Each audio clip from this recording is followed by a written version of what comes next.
लगातार कई दिनों से धरना पर बैठी है, तबीयत इनका खराब है, लेकिन मजबूरी में हमसे बात करने के लिए खड़े होकर बात कर रही है। और जिस प्रकार से ये लड़ाई लड़ रही है रक्सौल के विकास के लिए, रक्सौल के लोगों को सोचना चाहिए कि एक महिला अपने दम पर लड़ाई लड़ रही है। और दूसरा तरफ उधर दिखाइए, इनके लिए पचाटी भी और तलवार तैयार कर कर रखवाई है कि अगर इनका मांग नहीं पूरा होता है तो उस पर जाएंगे। उसको क्यों आप तैयार करवा कर रखवाएंगे? क्योंकि हमारी मांगे हैं ये लोग डाइवर्सन डाले, घर घर नल जल योजना को तंदुरुस्त करें, वरना ये लोग नहीं मानेंगे तो मैं आमरण अनशन पे हूँ। पचाठी पे तो जाना तय है। पचाटी पर जाइएगा? इसलिए मैं पचाठी बनवा के। क्यों? रक्सौल की जनता आपके साथ नहीं है? रक्सौल की जनता के लिए साथ है तभी तो मर रही हूँ। सब जनते की बात हो रही है ना, जनता की अव्यवस्था की बात हो रही है। जिस तरह से रक्सौल की जनता त्राहिमाम एक तरफ पानी में डूब के लोग मर रहे हैं और एक तरफ पानी के बगैर लोग मर रहे हैं। ये दोनों समस्या रक्सौल की जनता का एकदम से रक्सौल को बेदहाल कर दिया है। और इस बदहाली से निकालने के लिए मैं आमरण अनशन पे बैठ गई। आमरण अनशन पर बैठी है जी। आप कुछ भी नहीं है, एक समाज सेवी है। जो विधायक है, जो नेता है, वो मंत्री है, वो क्यों नहीं देख रहा है इस चीज को? कल विधायक जी आए हैं, बरगला के निकल गए हैं। बोले क्या दिक्कत है? इसे कोई दिक्कत नहीं, वहाँ से लोग जाए, इधर से जाए। मैं बोली कि मुंह है तो नाक से पानी क्यों पिया जाएगा? ये लाइफलाइन है। यहाँ से काठमांडू जाया जाता है, यहाँ से दिल्ली जाया जाता है, यहाँ से कई एक रूट का आवागमन है। तो विधायक जी तो भाग निकले। अगर मान लीजिए पूर्णिमा जी का धरना प्रदर्शन एक सफल नहीं होता, पुल नहीं होता है, तो क्या कीजिएगा? बैठती हूँ मैं। बैठिए, पहले बैठ जाइए। देख लीजिए, इनका हालत काफ़ी दयनीय हो चुका है और इनसे चला भी नहीं जा रहा है, बैठा भी नहीं जा रहा है, बोल नहीं पा रही है। इसके बावजूद जो है दिन रात रक्सौल के स्कोरिया टोला पर धरना दे रही है।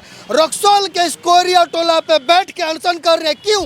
क्योंकि आपके लिए, आपके इंसाफ के लिए, आपके सुविधा के लिए, आपके रक्सौल में नहर पर पुल बने, तब आप कहीं आए जाए। आपकी समस्या के समाधान करने के लिए एक महीना कई दिनों से भूखे प्यासे बैठी है। क्यों बैठी हैं आप? जनता से क्या मतलब जब जनता आपके साथ नहीं दे रहा है, जनता आवाज नहीं उठा रहा है? समाज सेवी हैं, जनता के हर दुख सुख से मतलब रखना पड़ेगा। यही मेरा काम है जो मैं करती हूँ। और जब मैं अकेला भी इतिहास रची हूँ, आज तो मेरे साथ इतना काफिला और जन सुराज व्यवस्था परिवर्तन की बात कर रही है। और हम लोग व्यवस्था परिवर्तन के लिए मैं आमरण अनशन पे बैठी। क्या लगता है पूर्णिमा भारती के आमरण अनशन पे बैठने से विधायक मंत्री पिघलेंगे? रक्सौल की जनता पिघलेगी? विधायक जी कल कह रहे थे मंत्रालय हिल गया है और सदन में इसी की चर्चा हो रही है और परेशानी नहीं है तो ये लोग आया क्यों? कल भी अधिकारी लोग आया, परसों भी आया, अभी पूरा डॉक्टर्स का टीम, पूरा नगर पालिका कार्यपालक पदाधिकारी, बीडीओ, हमारे थाना प्रभारी, मेडिकल के हॉस्पिटल का अनुमंडल हॉस्पिटल के सारे टीम, हॉस्पिटल प्रभारी, सारे सब लोग आ रहे हैं। सब लोग आ रहे हैं। रात 2 बजे तक जनता भी, हम सो भी जा रहे हैं तो जनता हमारी निगरानी कर रही है। हमको लग रहा है 3-4 बजे भोर तक तो लोग हमको घेर के रख ही रहे हैं। तो ऐसा प्यार है और इस प्यार को, इस पुल को बनाकर जीत लेना है। जनता का प्यार है, लेकिन उस मंत्री का क्या, उस नेता का क्या, उस ठेकेदार का क्या, और 5 करोड़ जिनके अकाउंट में गया है उसका क्या? चाचा इससे बात कीजिए। नहीं बोलने नहीं जा रहा, नहीं बोल पाएंगे। इनका तबीयत ज़्यादा खराब हो रहा है। हम ज़्यादा सवाल भी नहीं करना चाहेंगे, सीधे शशांक जी के पास आएंगे। उस पैसे का क्या, जिस पैसा 5 करोड़ अकाउंट में गया है, उस मंत्री विधायक का क्या, जिनकी ये जिम्मेदारी है पुल बनाने का, उनको सोचना चाहिए खड़ा होकर हम पुल बनवाएं। प्रशासन तो कान में तेल डाल के सो गया है। रक्सौल की आज की समस्या नहीं है, कई दिनों से ये बार बार नोटिस दिया जा रहा है, लेकिन आज भी सुनवाई नहीं। कल विधायक जी आए और पीठ दिखा के चले गए। क्या ये ऐसा जनप्रतिनिधि चाहिए रक्सौल को कि जो आएगा समस्या पे पीठ दिखा के चला जाएगा? और जनता त्राहिमाम कर रही है। रक्सौल बॉम्बे बन गया है, लोग बाल्टी लेके पानी भर रहे हैं और नगर परिषद और प्रशासन और विधायक जी लोग कान में तेल डाल के सोया लो। पीछे नहीं हटने वाले हैं हम लोग। रक्सौल के पूरा जनता, जन सुराज परिवार, हमारी नेत्री पूर्णिमा जी के साथ हम लोग खड़े हैं। और जब तक हमारी मांगे पूरी नहीं हो जाती तब तक हम यहाँ से हिलने वाले नहीं हैं। धीरे धीरे देखिए कितना विहंगम ये दृश्य होने वाला है। लोगों को समझ आ रहा है। देखिए ये लोग समझें तभी ये भीड़ है। रक्सौल के लोग को भी समझे, कोई रक्सौल का लोग उनके लिए यहाँ खड़ा है और समाज के लोग के साथ हम लोग इस काम को कर रहे हैं। सामूहिक प्रयास को किया जा रहा है ताकि जल्द से जल्द इस पे सुनवाई हो। जल्द से जल्द सुनवाई। बिल्कुल। क्या लगता है पूर्णिमा जी के धरना पर बैठने से रक्सौल का विकास हो पाएगा, नहर बन पाएगा?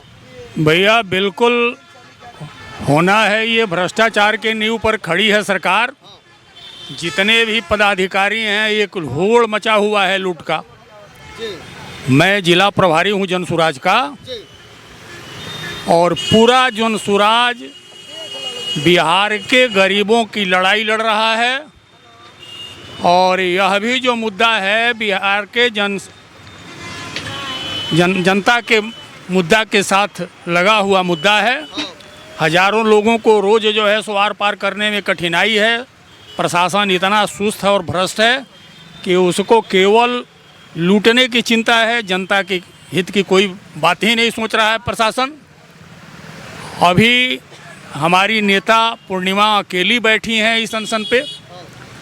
अगर 1-2 दिनों में सरकार कोई सम्मानजनक समझौता करके इस कार्य को पूरा करने का प्रयास नहीं करती है तो पूरे जनसुराज परिवार के लोग यहाँ बैठेंगे, और ज़रूरत पड़ेगा तो हम अनुमंडल पदाधिकारी को भी घेरेंगे, यहाँ के नगर आयुक्त को भी घेरेंगे। क्योंकि जनसुराज का कुनबा इतना बड़ा कुनबा है कि आप लोगों ने देखा कि प्रशांत जी भी केवल भ्रष्टाचार की लड़ाई लड़ रहे हैं। और उस भ्रष्टाचार की लड़ाई में हमारी नेत्री ने रक्सौल में बढ़ चढ़ करके हिस्सा लिया। और हमारे तमाम जो युवा अध्यक्ष हैं, शशांक जी, प्रदीप जी हमारे प्रखंड के अध्यक्ष हैं, तमाम लोग हमारी महिला अध्यक्षा हैं यहाँ, सब लोग इस कार्यक्रम में इस भ्रष्टाचार के मुहिम को समाप्त करने में खड़े हैं। इसलिए अगर सरकार इसको गंभीरता से नहीं लेती है तो इस कार्यक्रम को हम लोग पूरे बिहार के पैमाने पर लेकर चलेंगे, और इस भ्रष्ट सरकार को उखाड़ने के लिए जनता से भी सहयोग मांगेंगे। और आप लोगों से भी हम लोग ये करेंगे कि इस भ्रष्टाचार के को उजागर करिए। क्योंकि आप भी देख रहे हैं कि सामने जो पुल खड़ा हुआ है इसमें 4 सूत का छड़ लगा हुआ है। तो ये तमाम चीज़ें यहाँ भ्रष्टाचार स्पष्ट दिखाई दे रही हैं। और तमाम मीडिया के लोग भी आज तक चुप थे। हम लोगों को तकलीफ़ हो रही है कि भैया आप तो वहाँ पहुँच जाते हैं जहाँ सूरज की रोशनी नहीं पहुँचती है, कैसे आप लोगों का नज़र नहीं गया यहाँ? नहर का पहला आवाज़ हमने उठाया। अब चलिए आपको बहुत बहुत धन्यवाद करते हैं। और इसके लिए हम लोग कोशिश करेंगे कि आप जैसे पत्रकार अगर आगे आ रहे हैं, भैया एक जनसुराज का गमछा हो तो इनको उड़ाइए और हम लोग आपको सम्मानित करेंगे। हम चाहते हैं कि कोई पहला आवाज़ हमने उठाया था। बाकी रक्सौल के बहुत सारे पत्रकार में उठाए थे और सबसे पहले नीचे मैं गई थी निश्चित।